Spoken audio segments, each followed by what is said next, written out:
President Donald Trump opened the door on Sunday to allowing some unemployed Americans to get enhanced unemployment benefits even if the states in which they live in won't pay part of the costs. His comments come just one day after he signed a memorandum that would require states to agree to enter into a financial arrangement with the federal government for any unemployed person living there to get any of the additional benefits. Under the memorandum, the federal government would require states to pick up the tab for 25% or $100 of the $400 additional benefit each person may be able to receive weekly in additional aid, an initiative that was immediately criticized by several governors because of how financially strapped many states are due to the coronavirus. But Trump said on Sunday it was possible that the federal government could pick up the entire cost if governors make a request. We have a system where we can do 100% or we can do 75%. They pay 25% and it will depend on the state, he said to reporters before returning to the White House from his resort in New Jersey. And they will make an application. We will look at it and will make a decision. So they'll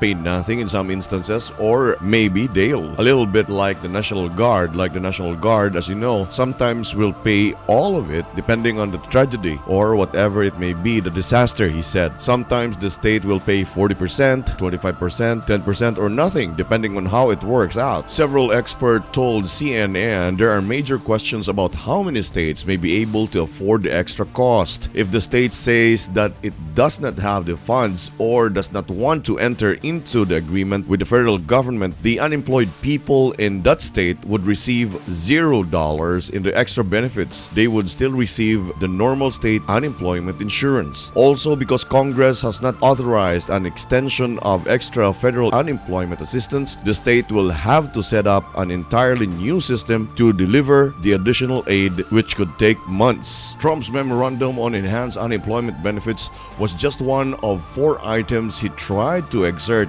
executive action on this weekend after Democrats and the White House were unable to reach an agreement on a broad stimulus package. The other 3 actions he signed include a memorandum on a payroll tax holiday for Americans earning less than about $104,000 a year, an executive order on assistance to renters and homeowners, and a memorandum on deferring student loan payments. The president claimed Sunday the response has been mostly positive, stating, "We've been largely praised," while many Republicans, including Senate Majority Leader Mitch McConnell, have celebrated Trump's package of executive actions. He's faced sustained criticism from Democrats and at least one congressional Republican. Both House Speaker Nancy Pelosi and Senate Minority Leader Chuck Schumer criticized Trump's executive action as meager and accused the president of not grasping the severity of the current crisis. "We are disappointed that instead of putting in the work to solve Americans' problems, the president instead chose to stay on his luxury golf course to announce unworkable, weak,